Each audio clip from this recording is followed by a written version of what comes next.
Sa magandang umaga po sa lahat, mga minamahal ko San Juanenyo. Nandito po tayo ngayon sa San Juan City Hall para po sa ating enlistment para sa reservist. At ako po ay natutuwa sapagkat magsisimula na ako makapagpalista ang mga minamahal natin San Juanenyo na gustong maging bahagi ng ating reserve forces ng Armed Forces of the Philippines. At ako po mismo personal ay mag-enlist din po sapagkat nais kong matuto ng tamang kaalaman upang pagdating nga ng mga sakuna ay alam ko ang mga dapat kong gawin bilang isang reservist. At ako'y nagpapasalamat sa pagkakataon ito sapagkat ang Armed Forces of the Philippines, pati po ang Philippine Navy ay makakasama natin sa pagkakataon ito. So samahan niyo po kami sa ating enlistment activities sa araw nito at ako'y nananawagan sa bawat San Juanenyo na gusto magpa-enlist. Punta na po kayo dito sa San Juan City Hall. Hanggang 4 p.m. po ngayon, pwede magpa-enlist. Tandaan po ninyo, ito ay palista pa lamang. Yung mga requirements ay pwedeng sa ibang araw na po yan dalhin. Ang mahalaga, magpalista muna kayo kung talagang gusto po nating maging bahagi ng Reserve Forces, ng Armed Forces of the Philippines o ng Philippine Navy. Samahan niyo po.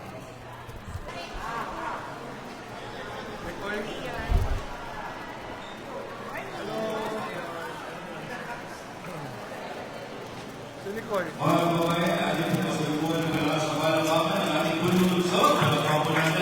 Mayor Francis Zamora. Good morning po, Mayor Francis Zamora. And welcome to our Armed Forces of the Philippines Reservist Enlistment Program. This morning, today, ayun po dito sa San Juan City Hall, Atrium.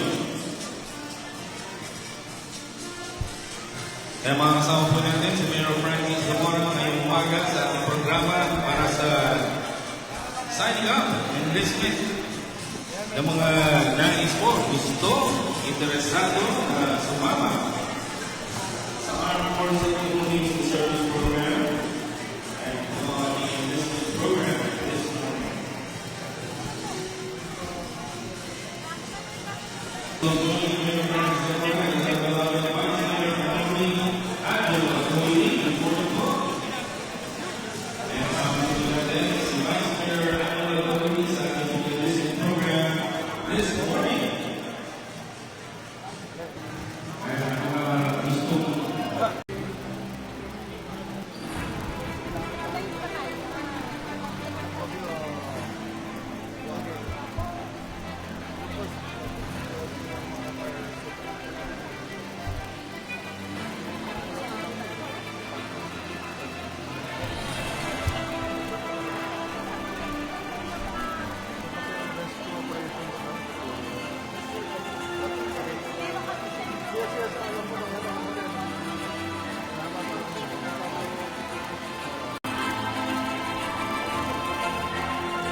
Good morning, ladies and gentlemen. Magandang umaga po sa ating lahat.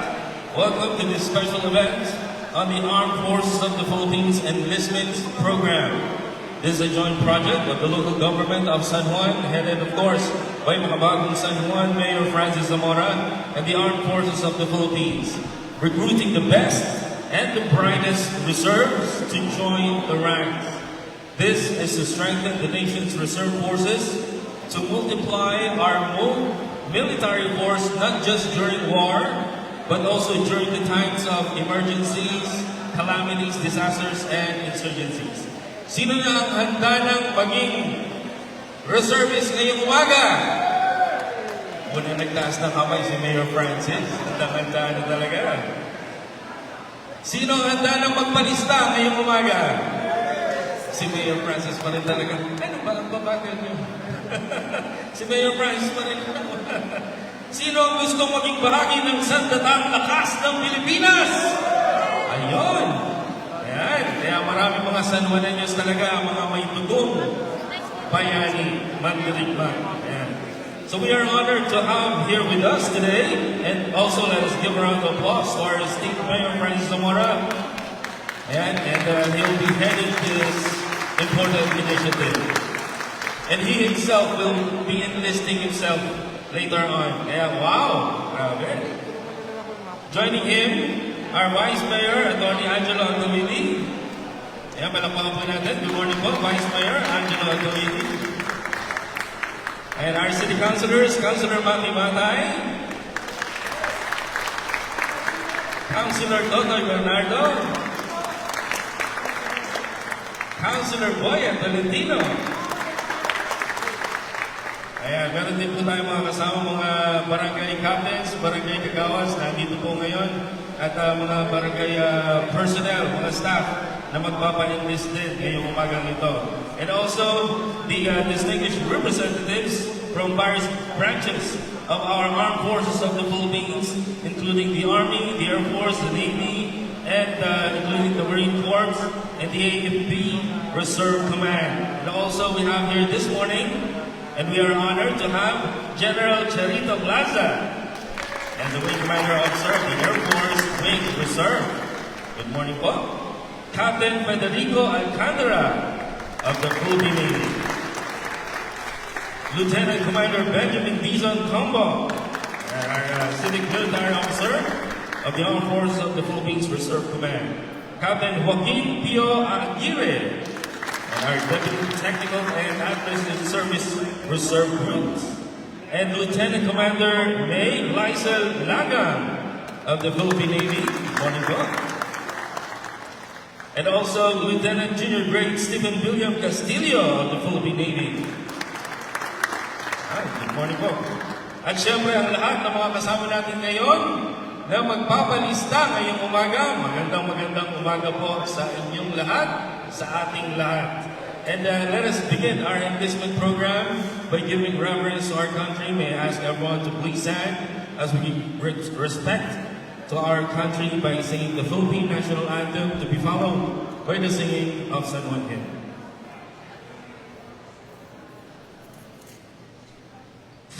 Mga kababayan, ang pambansang awit ng Pilipinas.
Manatili po tayo nakatayo para po sa pambungad na panalangin na pangunahan po ni Vice Mayor Angelo Aguilera.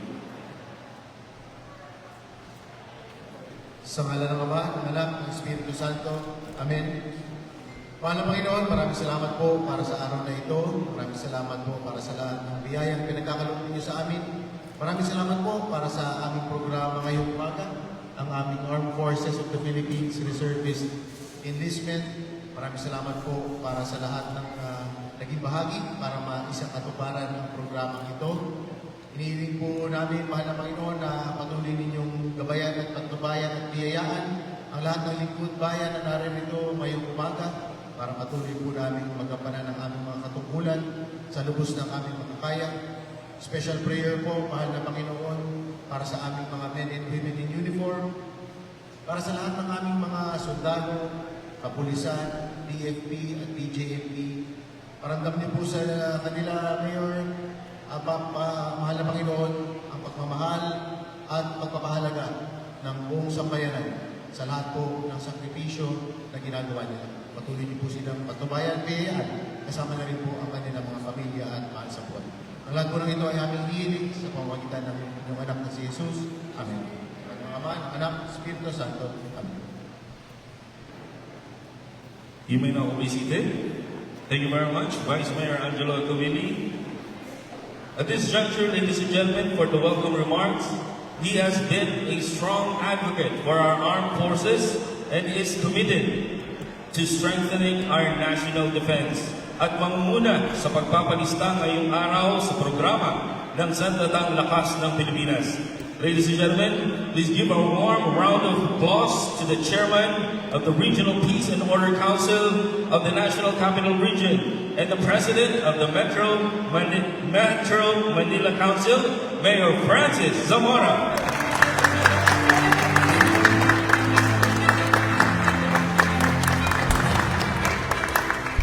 Maraming salamat po. Maaari po tayo umupo. Maraming salamat sa pagpapakilala ni Koy. Parang sinabi mo sa kanilang lahat, ang dami kong trabaho. Sa atin pong bisita at matagal ko na hong nakakausap upang makipag-ugnayan para may isang katuparan ng araw na ito.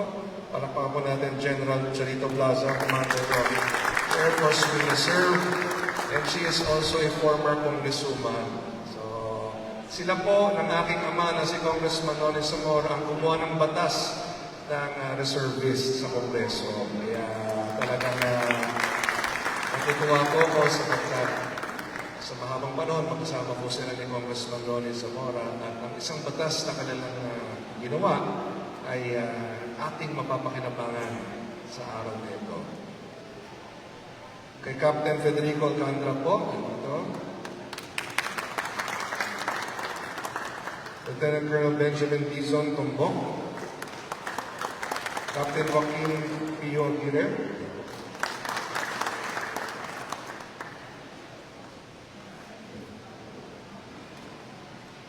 LCDR, pasensya na po. LCDR means Lieutenant Commander. Okay. Lieutenant Commander May Giselle Lata.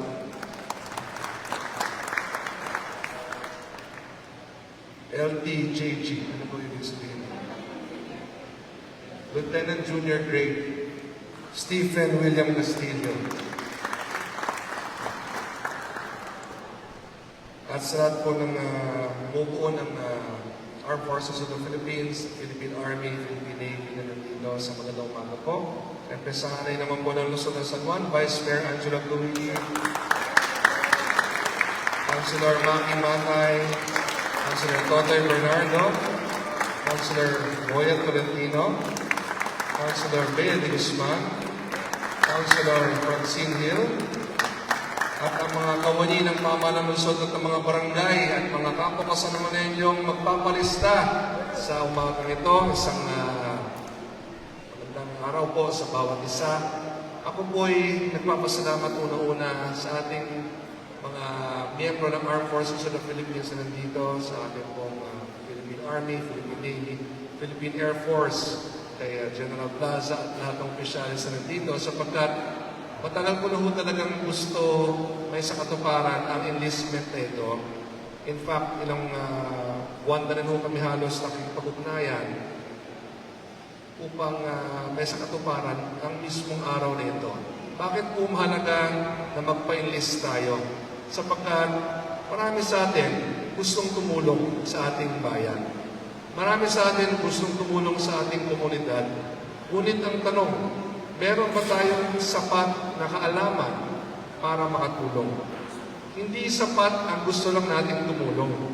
Kinakailangan pag tumulong tayo, alam natin ang ating gagawin kapag tayo sumabak sa isang sakuna. Pag merong baha, alam ba natin ang ating gagawin? Hindi lamang yung pagpunta natin doon ang mahalaga. Ang mahalaga, pumunta tayo doon na alam natin ang ating gagawin. Sapagkat buhay po ng tao ang nakasalalay dyan. Sa maraming pagkakataon, nararanasan natin sa San Juan, yung mga gustong tumulong, minsan po, kung hindi naman tayo mayroong sapat na kaalaman, ay kadalasan, nagiging dahilan pa tayo kung bakit nagkakaroon ng konting kaguluhan. And that is a fact, no? Kaya mas mabuti ho talaga na sa mga taong gustong tumulong pag merong sakuna, ay sumailalim tayo sa sapat na training o kaalaman upang maging tunay na handa po tayo. Kaya ako po ang mangunguna dito sa San Juan na magpalista sa bayan. Sapagkat gusto ko po mismo talaga matuto. Ayokong pumunta sa isang lugar at nandun ako, opo, mayor ako ng San Juan, opo, chairman po ako ng Regional Peace and Order Council, opo, presidente ako ng Metro Manila Council. Ngunit kung tanongin ko ang sarili ko, meron ba akong sapat na kalaman? Ang sagot ko po ay wala. Kasi totoo naman po. That is why I want to learn. That is why I want to undergo the training. And that is why I want to be a member of the Reserve Forces.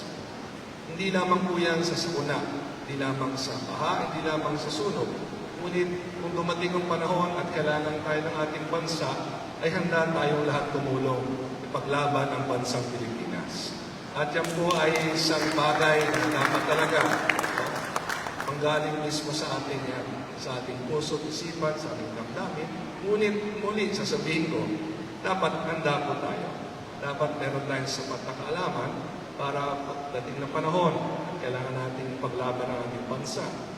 Sa anumang magkakataon, ay alam natin po ang ating gagawin, handa po tayo. It's not just one thing. We have to be prepared.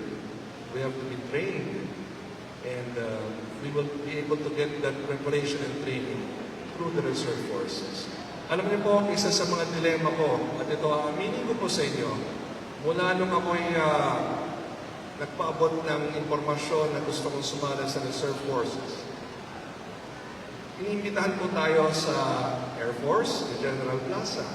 Iniimbitahan po tayo sa Army. Iniimbitahan din tayo sa Navy. Ang tanong, saan ba magpapalista si Mayor? Alam niyo po, I will just be very objective, kasi baka yung nagtatanong. Ang magiging decision ko po ay base sa tingin ko ay kung ano man ang pangangailangan ng ating lungsod. At dahil malakas ang ulan, at kung magtuloy-tuloy ang ulan, ibig sabihin magbabaha po sa 14 na barangay namin na kadikit po ng ilog. So dahil po ang problema talaga ng San Juan ay ang pagbabaha at ang kadalasang rescue operations namin ay konektado po sa pagbabaha, ako po ay nag-decision na sumali po sa Navy Reserves. So,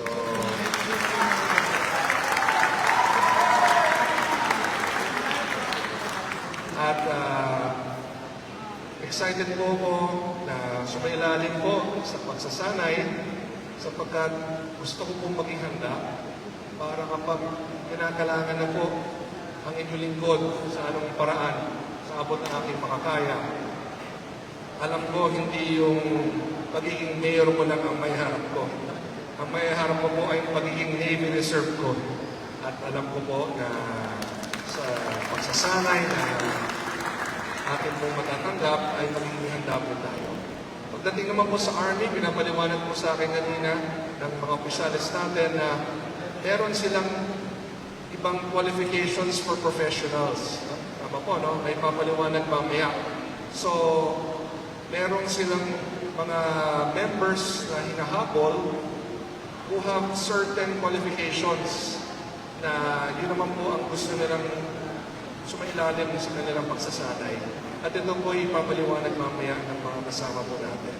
Kaya sa lahat ng mga minamahal ko sa mga na nandito ngayon, kay Vice Mayor Angelo Gawili, mga konsihal, mga department heads, mga kawani ng pamahalang lungsod, mga kawani ng barangay, mga mamamayan ng San Juan, ako'y nagpapasalamat sapagkat yung ating panawagan ay inyo pong talagang ipinaramdam sa atin na susuportahan ninyo dahil nandito po kayo.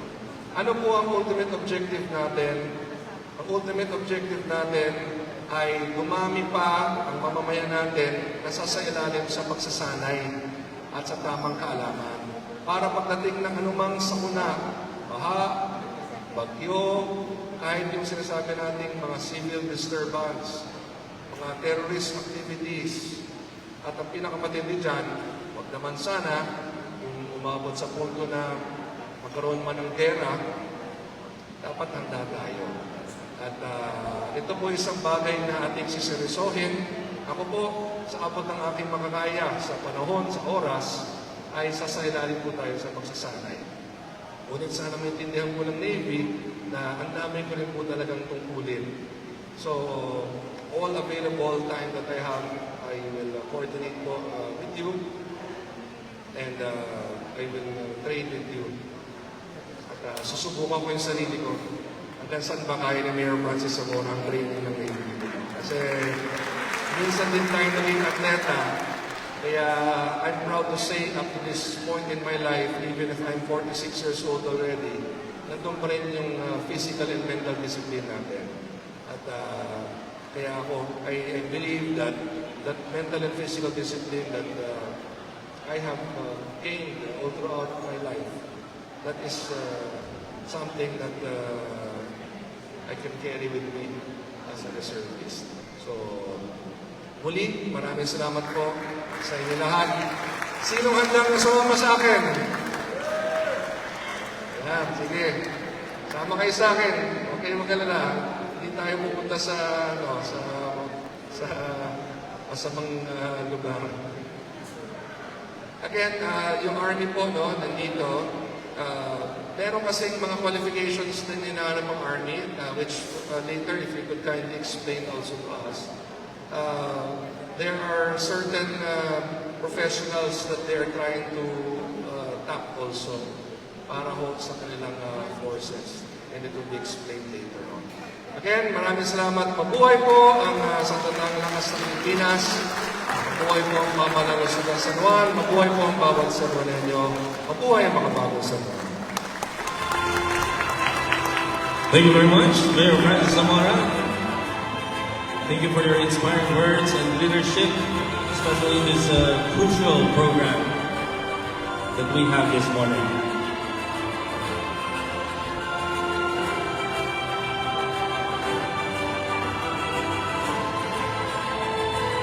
And you may now all be seated.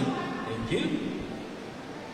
At this time, ladies and gentlemen, we would like to introduce our esteemed guests from the various branches of the armed forces. First, representing the Philippine Army, please welcome the Civil Military Operations Officer of the Armed Forces of the Philippines Reserve Command. Please welcome Lieutenant Colonel Benjamin Dizon Tombo. Thank you po. To our delighted Mayor of Salman City, Honorable Francisco Javier Zamora. Parang po natin.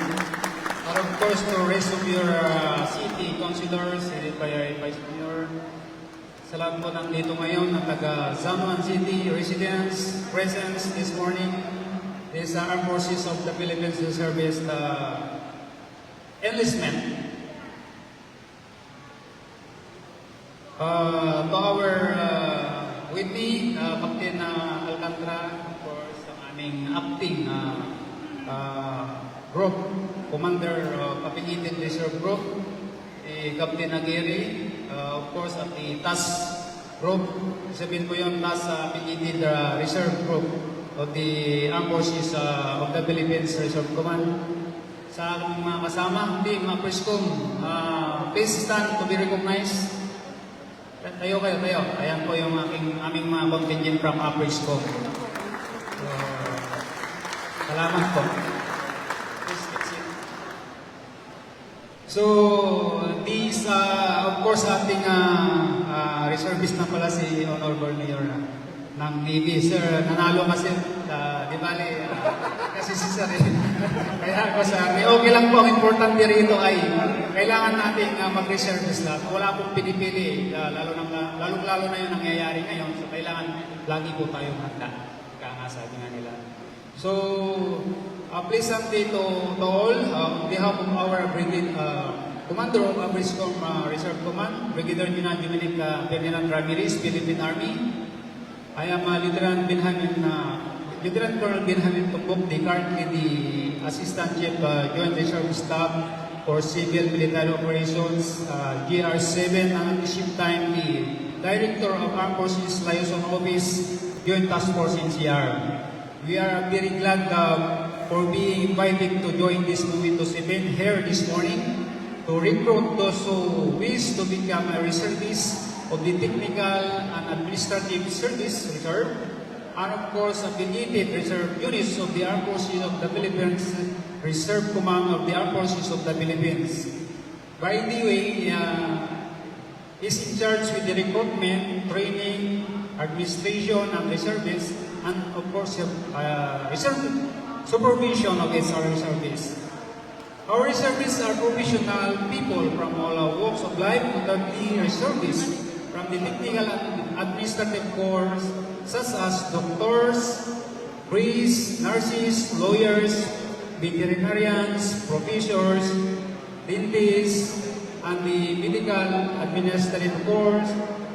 Of course, we also have reservists from the affiliated reserve who belong to the utility sector, both government and private entities that provide services like power, transportation, education, medical responders, pharmaceutical companies, and communication. So, we at the Armed Forces of the Philippines Reserve Command are inviting you to become part of the growing family of like-minded people to into the spirit of patriotism, volunteerism, love of people, and of course our motherland or our country. If you wish to become our reservists, please visit our recruitment board out there. So we offer military orientation training to the affiliated reserves and reserve officer military orientation training for those technical administrative service applicants. While on training, you will be placed on active duty training status for a period of 30 days, sir?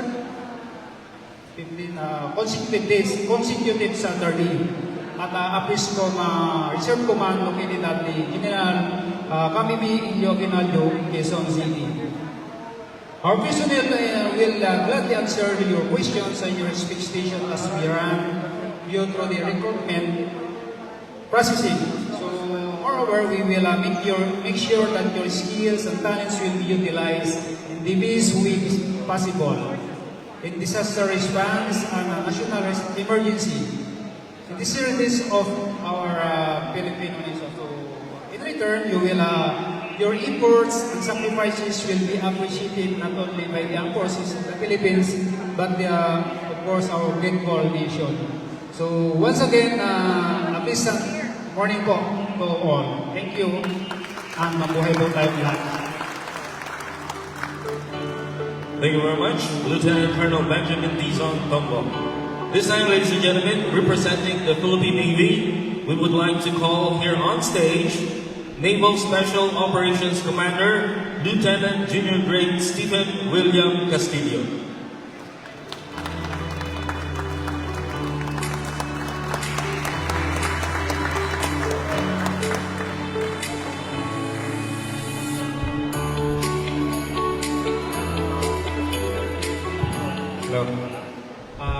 our mayor, sir. Good morning to all esteemed guests and everyone here present. Pleasant morning to everyone. Alright. Sorry I wasn't informed until earlier na magsasalita ako. So medyo pati pala dito may ambush. So ayan, medyo ambush speech yung gagawin ko. But in relation to this event, before everything else, I am Lieutenant Junior Grade Stephen William Pierre Castillo, Philippine Navy. I am the representative of the Naval Special Operations Command. And ayun, what I can say for this event is I think this is a really nice initiative from the mayor, sir, na mag-invite for these people, for your people to join the reservists. There are many ways to serve the country, and us from the active duty, sabi namin na you joining the reserve force will be a huge help para sa ikakabubuti ng ating the country as a whole, the Philippines as a whole. So, before anything else, gusto ko mag-thank you sa mga pumunta and sa mga nagsa-sign up para sa reservice natin. I really encourage you na mag-join kayo dito sa reserve force, especially dito sa amin sa Navy. So, ayun. Kung nagtataka kayo kung yung nasa likod, I have to apologize if some of my troops or kami, kanina, hindi kami nakapagpapakita ng mukha kasi supposedly nasa active duty pa kami. And it's part of our job to keep our identity concealed. But since this is a special occasion, yan, parang weird kasi pag nakatakip mo magsasalita dito sa harap. So, ayan. Sila, you can also inquire sa different uniform personnel natin dyan regarding sa what to expect and how to prepare for the reservice. So, ayun, again, thank you and advance welcome to the Armed Forces of the Philippines. Thank you very much. Thank you very much, Lieutenant Junior Grade Stephen William Castillo. And also from the Philippine Navy, the Deputy Commander of the Naval Reserve Center of the National Capital Region. Please welcome Lieutenant Commander May Gleisel Laga. Okay, so everyone, are you ready to sign up for the Philippine Navy programs?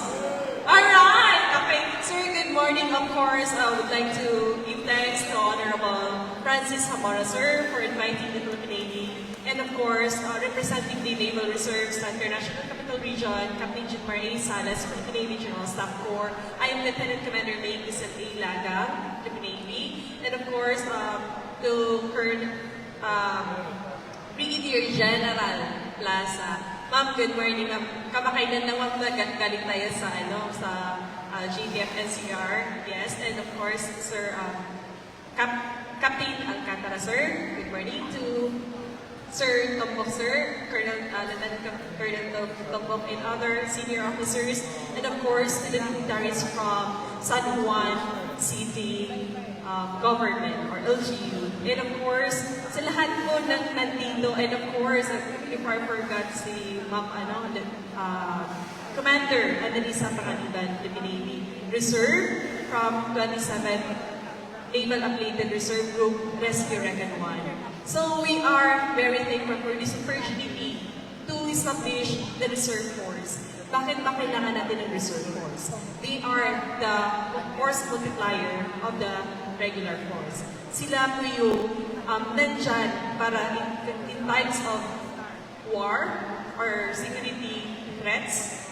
Sila po yung nandyan during disaster response, especially dito sa San Juan that is prone for flooding and sa mga baha-baha. And of course, andito pinagtitibay natin dyan. Andito yung Rescue Recon 1 na talagang nagmumuna yung disaster response of the Philippine Navy. Sila po yung nag-train ng mga disaster emergency and assistance rescue training programs natin. And of course, we would like also to thank the San Juan City Disaster Response, San Juan City DRMO, for allowing us to use their facilities and for supporting our disaster emergency and assistance response program last year and this year of which we culminated our program dyan lang po sa harap ng San Juan City Municipal Hall. So talagang we are very thankful and we look forward for you to join in the Philippine Navy Reserve Force. Bakit? Ang dami natin gagawin. And what you can benefit of joining the Philippine Navy Reserve Force, you will, for part of the hour, you will be able to participate in various trainings, integration in the regular force, during military exercises, or yung mga integration, ito yung mga balikan ng exercises, of which nakakayan na we were able to join the mobilization exercise na hand in hand we are joining, we are participating the mobilization exercise or exercise with the regular force. And nation building and socio-economic development, of which isa ito sa mga program ng San Juan LGU na mapabuti ang bawat mamamayan ng San Juan. Diba? Socio-economic response. And of course, disaster response, yun nga, sinasabi kanina na itong San Juan is prone sa mga baha-baha. And opportunity to join cultural exchange programs. And of course, magkakaroon tayo ng uniform and limited access on military facilities. So yun lang po. I leave a quote that do not ask what your country can do for you, but rather ask yourself what you can do for your country. That is from John F. Kennedy, the former President of the United States.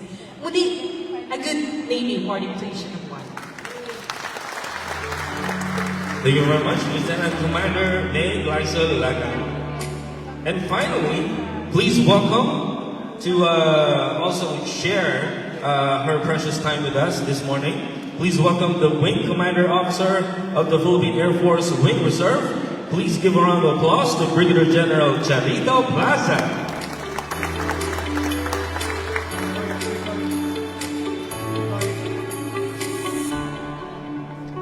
Maraming salamat. My greetings to our very dynamic Mayor Francis Zamora, our City Council led by the very dynamic also Vice Mayor of Kawili, heads of offices, ang aking mga kasamahan sa Armed Forces of the Philippines, Reserve Commands and Reserve Units, mga kababayan, magandang umaga po sa inyong lahat. I am here in behalf of the Philippine Air Force. I happen to be the Wing Commander. Wing is equivalent mayor to brigade of the Army. So I am the Wing Commander of the entire National Capital Region. And I am also here as one of the co-authors of the Reservist Law. I was former Congresswoman of the 1st District of Agusan del Norte. Kasabay ko nga po ang ating dating Congressman Ronnie Zamora. At kami yung nagpanday, gumawa sa Reservist Law. Kaya ako yung isa sa mga iilan lamang na tinatawag nilang founding reservists. We were the first reservists when the law was passed. So bilang founding reservist, kumbaga kabisado ko na po from A to Z kung ano ang strengths, weaknesses, opportunities, and threats of the reservists and the reserve units, no? And the entire armed forces of the Philippines. Ngayon, ang pinagbabasihan po natin nung ginawa natin ang batas sa reservist, the reservist law, ay ang ating constitution mismo. Because our constitution says na the armed forces of the Philippines is composed of the regular and the reserve. Okay? So, hindi po ibig sabihin na dahil reservist tayo, kumbaga sa gulong reserva, no? Hindi po ibig sabihin na second-class military tayo. No? We are part of the armed forces of the Philippines. Further, we were able to identify na kailangan ang kaya ng ating gobyerno na punduhan ang mga regular or active reservists 20% na. 20%. So like now, Mayor, the manpower, the entire personnel and manpower of the Armed Forces of the Philippines is less than 150,000.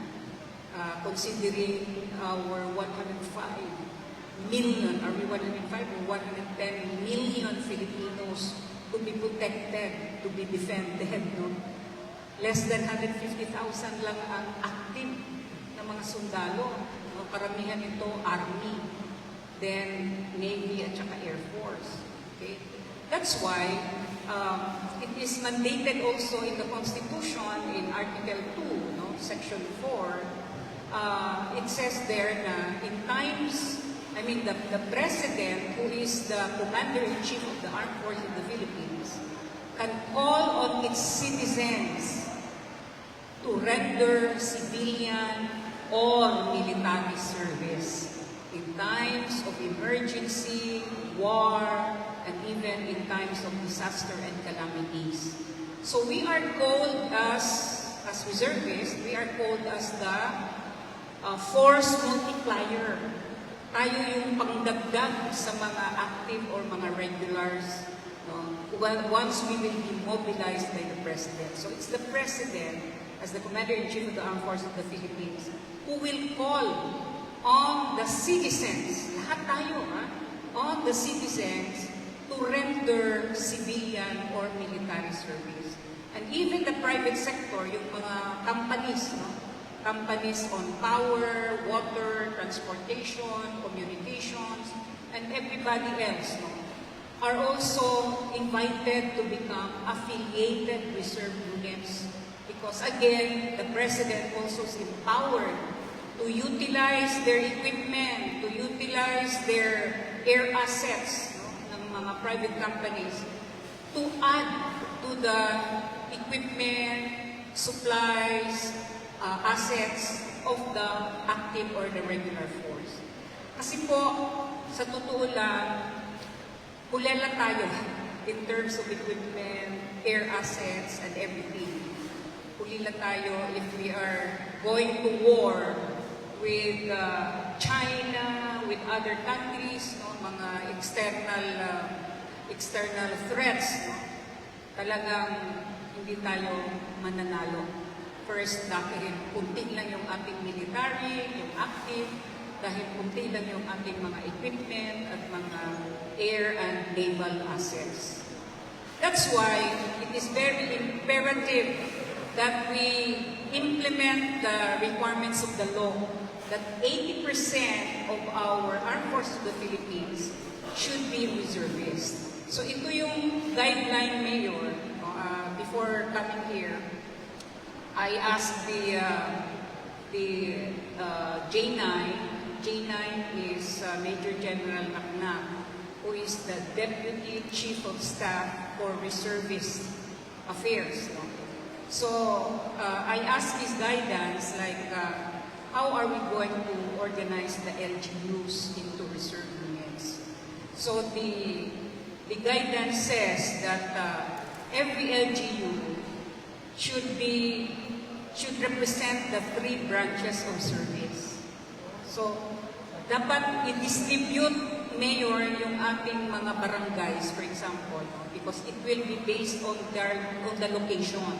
So, for example, yung barangays ng San Juan, which is along the coastal area and near the Navy headquarters, because during war and emergency, once we will be mobilized, it will still be the regular unit, the reserve command, for example, of the Navy, the Army, and the Air Force, who will supervise us.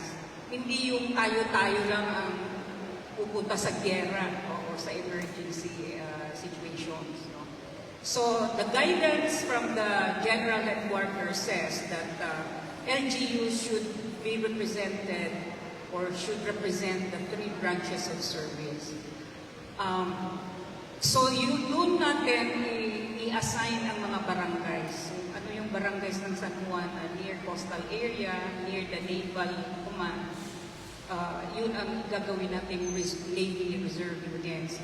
Kung ano yung malapit sa airport, no, or nasa sentro mismo, because kailangan natin na meron din tayong reservists sa San Juan who are Air Force reservists Dahil mangangailangan tayo later, halimbawa, the big one, yung big earthquake that we are anticipating, no? God forbid, but we have to prepare. No? Kailangan natin ng mga choppers. O kasi may mga matataas tayong buildings dito sa San Juan. To pick up the evacuees or what. We need the assets of the Philippine Air Force. Okay? Then kailangan din natin ng army na mga barangay army units because the threats to our safety and security comes from both natural disaster or calamity or man-made disaster or calamity like terrorist attack. May mga terrorist na atakihin, God forbid, ang San Juan. Puputukan tayo ng bomba, bla bla bla. No? May mga manned terrorist, with armed terrorists who will attack a city hall. These are possible scenarios that may happen. So we should have army. Kaya yun po, Mayor, ang guidance ng General Headquarters. But the choice, for example, of the Mayor, because he's considering the disaster, like the floods, no? So his personal choice is to become a Navy reservist. No? So I will give it to you, Mayor, no, with your council, the Vice Mayor, how you're going to distribute your barangays. Basta ang bawat barangay, isang unit lang yan. But buong LGU, i-identify ninyo saan ang Navy Reserve, saan ang Army, saan ang Air Force. Depending on the location and the challenges and the threats of these barangays. Okay? So we'll help you plan that, design that. So, hindi kami mag-aaway-away ni Navy, ni Air Force, tsaka ni AFRESCO na kung sino yung sasapi sa amin, sa Air Force, sa Navy. No? We based it on the guidelines and the policies, no? Where we make effective the reservists and the reserve units. Okay. So, ngayon, tinanong ni Vice sa akin kanina, paano malaman ang classification ng mga reservists kasi marami ng senior citizens. Okay. So, that's another, Vice, that's another guideline provided by the law that we classify by age, according to age, ang ating mga reservists. So, the age, by the way, of those qualified to become reservists starts 18. So 18 years old above can become reservists. Okay? 18 years old above can become reservists. Who are the officers? Sino ang mag-qualify as officers? Lieutenant, Captain, Major, Lieutenant Colonel, so on and so forth. Those who are qualified to be officers must be college graduates. College graduates. Yun po ang number one requirement for an officer. Yung mga non-college graduates, ito yung tinatawag natin enlisted personnel. But when they are still studying, once they finish their college, they can qualify to become officer. So there is an application form which will, halimbawa, pag Navy si Mayor, doon yung sa Naval Reserve Command sasabit yung application niyo for commissionship.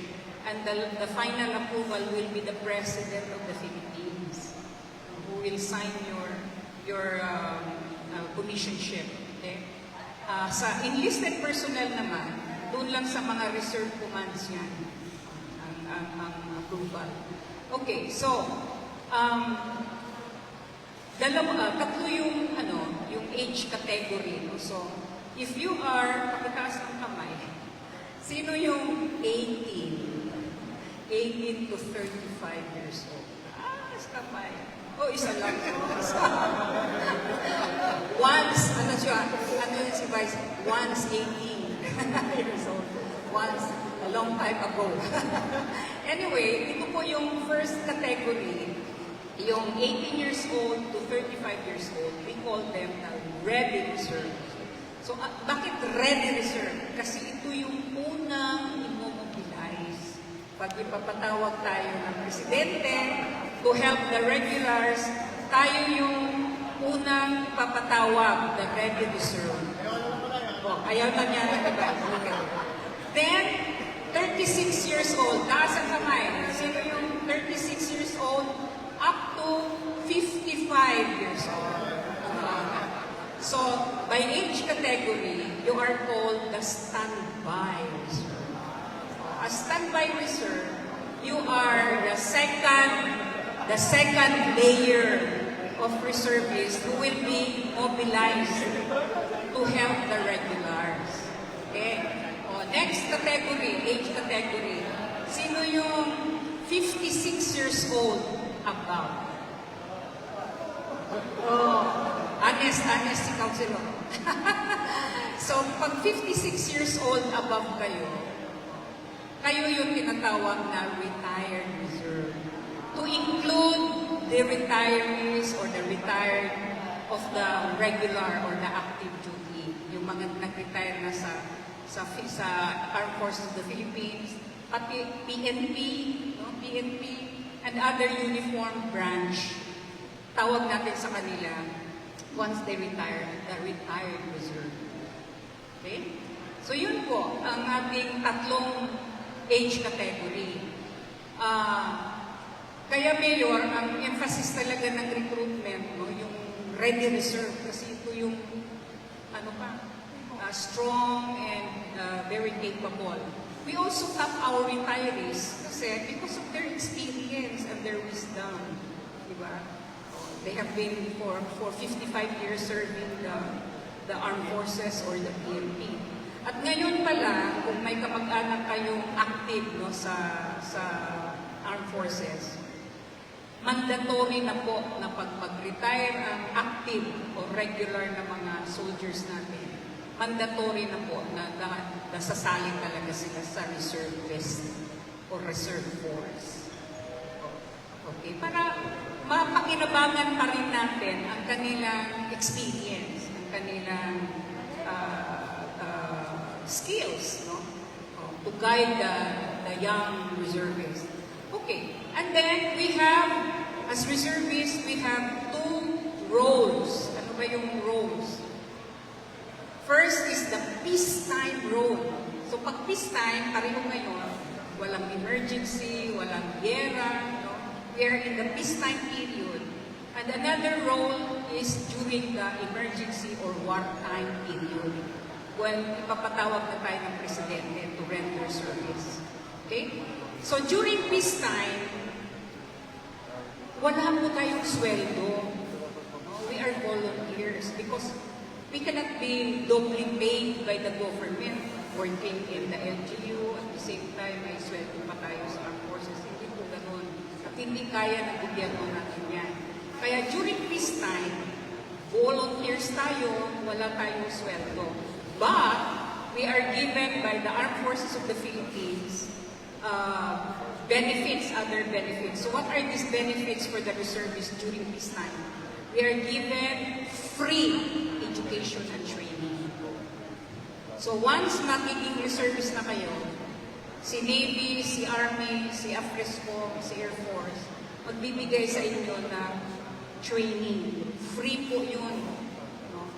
Free po yun. And then, the LGU can even allocate funds. Kung gusto ni Mayor ng Council na sabay-sabay yung training ng mga workers, officials of San Juan, pwedeng mag-allocate ang local government doon. You can use your disaster and calamity funds, peace and order funds, and other similar undertakings or activities. No?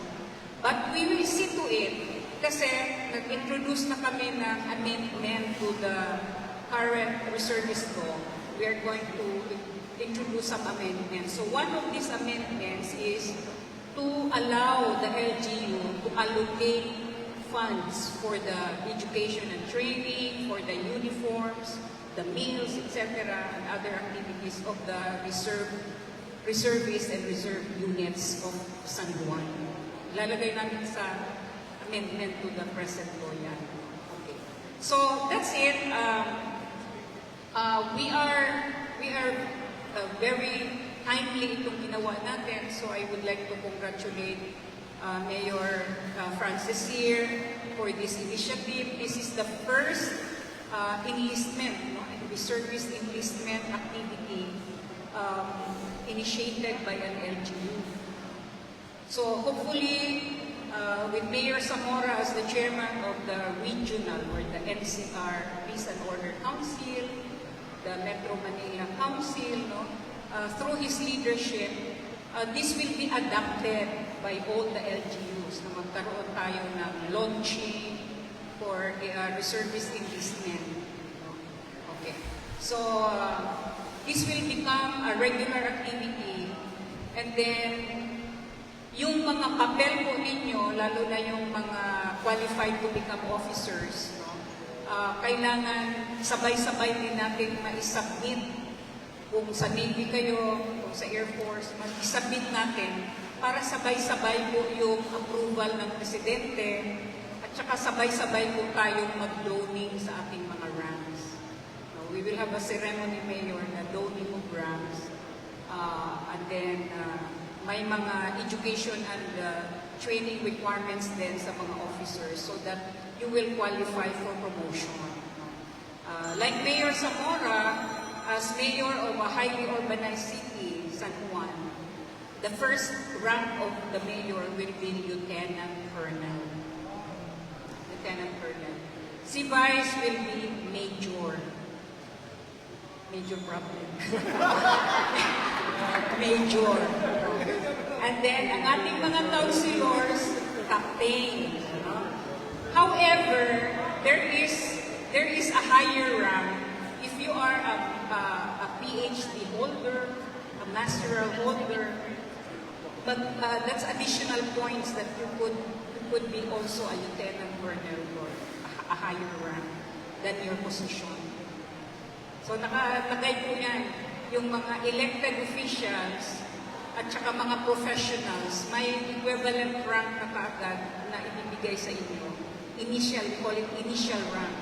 Because if you undergo the education and training requirements for promotion, like si Mayor, he will start Lieutenant Colonel, kailangan mag-aral si Mayor ng Command and General Staff Course, which is required for both the active and the reservists to qualify for promotion to full Colonel and General.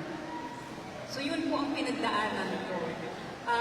Naging Lieutenant Colonel ako. I could have been Lieutenant Colonel because I was Congresswoman that time. But I preferred to earn knowledge. So I went to the National Defense College of the Philippines to earn my Master's in National Security Administration. So pag-graduate ko po, Lieutenant Colonel kagad. The following year, pasok agad ako mayor sa AFP Command and General Staff Course to qualify me for promotion to full colonel and later to general. Okay? So, yun po ang guidelines ng ating GSU General Headquarters. Huwag po kayong mag-aaway. Mas gusto ko, mas type ko yung uniform ng Navy, mag-Navy ako. Mas type ko yung uniform ng Air Force, mag-Air Force ako. Ganyan. We really have to represent the three branches of service. Okay? Because we are facing different types of threats, not just disaster and calamities or natural disaster and calamities. We have also to anticipate man-made disaster and calamities, especially war with other countries. Pag war with other countries, lahat tayo kikilos na niyan. Ngayon, ang advantage kung reservist tayo, we are taught the skills, no? So, pag wala tayong skills, training, anong mangyayari? Pag mag-gera, pag maglindol, mangyayari yung big one, anong mangyayari sa atin pag wala tayong training? Iiyak, tatakbo, etc., etc. Diba? But if you are military reservist, you will be given the chance to become a hero and save the lives and properties of your family, your LGU, your community, and the nation in general. So yun po. So I welcome our new reservist, no? Magpa-enlist po kayo, palista kayo kung gusto niyo sa Navy. But please consider your place of residence. Kasi, halimbawa, pag may disaster and calamity, syempre, ang una mong isave yung family mo, yung community, neighborhood mo. No?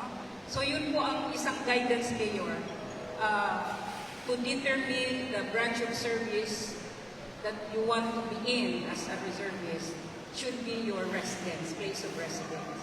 Or, meron tayong mga workers kasi who are actually from other parts of the country, pero dito nagtatrabaho. So, dito siya dapat mag-reservist kasi most of his or her time is in the place of work. So, ang ano kasi dyan, ang purpose na place of residence, para outright ang sarili mong pamilya, yung community and neighborhood, ang matutulungan mo kaagad. Okay? So, that's it. So, I welcome the new reservists. Palista po kayo, Navy,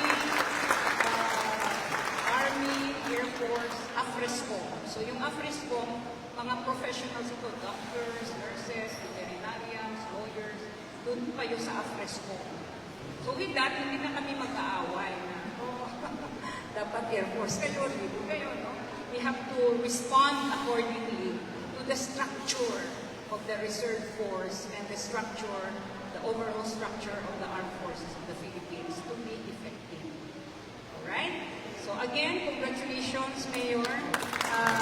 Siguro next part nito, Mayor, i-design ninyo saang barangay, Army, Navy, at saka Air Force, at saka yung individual profession, dun sila sa AFRESCO. Okay? So, congratulations, Mayor, Vice, and our councilors for this initiative. And we are also inspired and motivated, no?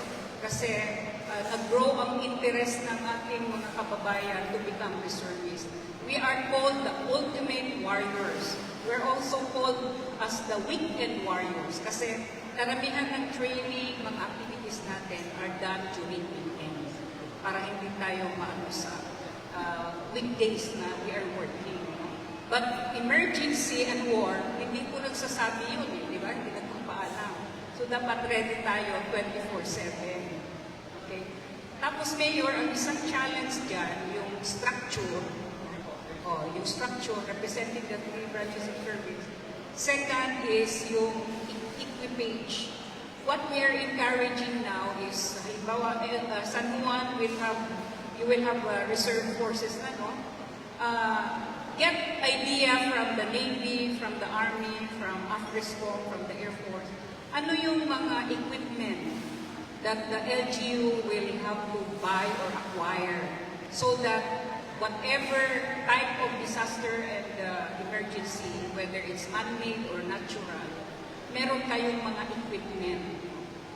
Tinuturuan din tayo ng shooting, how to kill. Hindi. Tinuturuan tayo. Lahat yan, Air Force, Navy, Army, AFRESCO. Tinuturuan ang mga reservists how to operate the armed forces weapons, no? Although, hindi tayo pinapadala sa combat.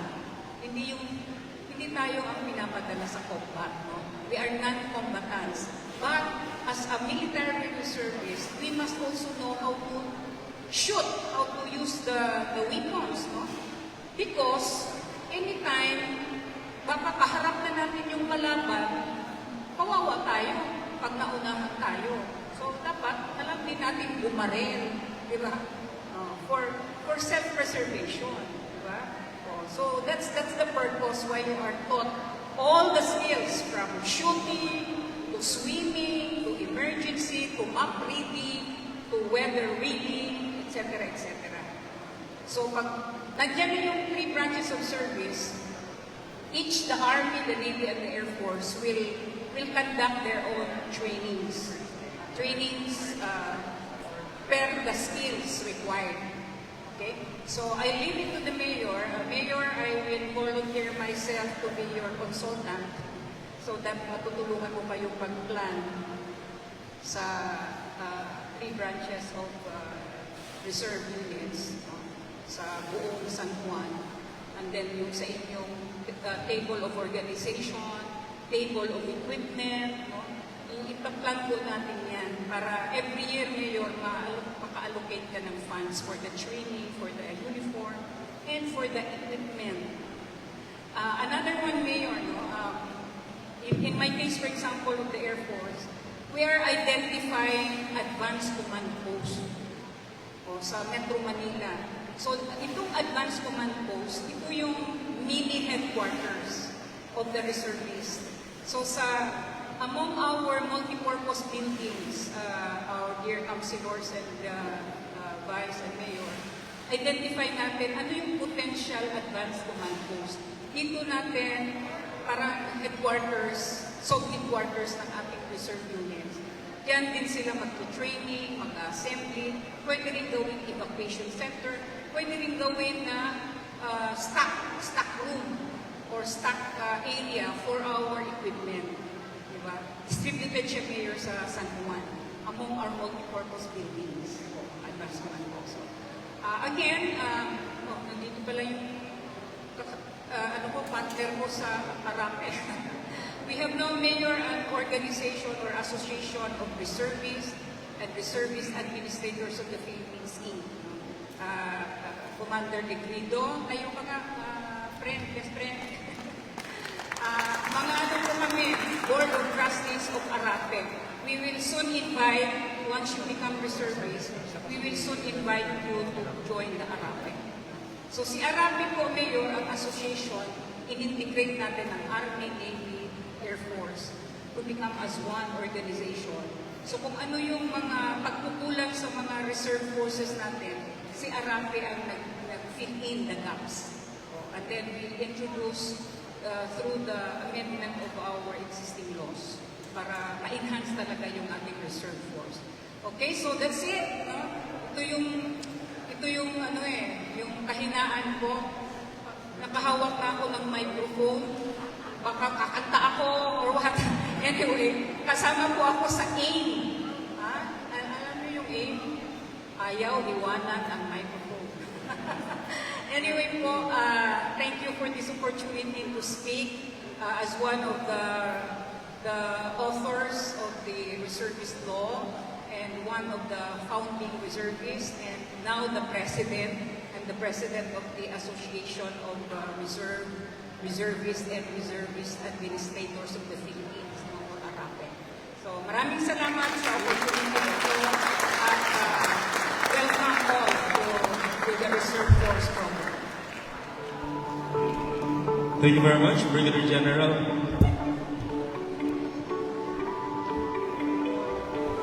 Brigadier General Charito Plaza, it is our pleasure having you here.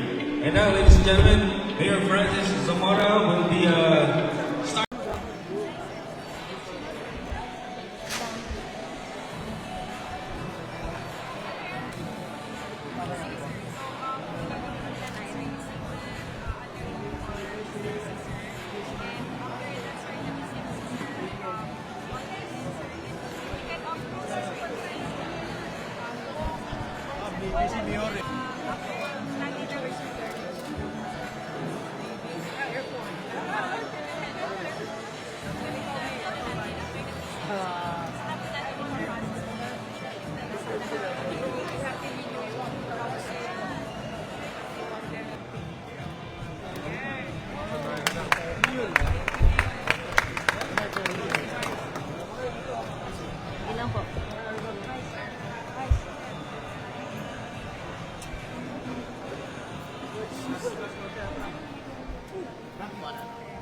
Yes,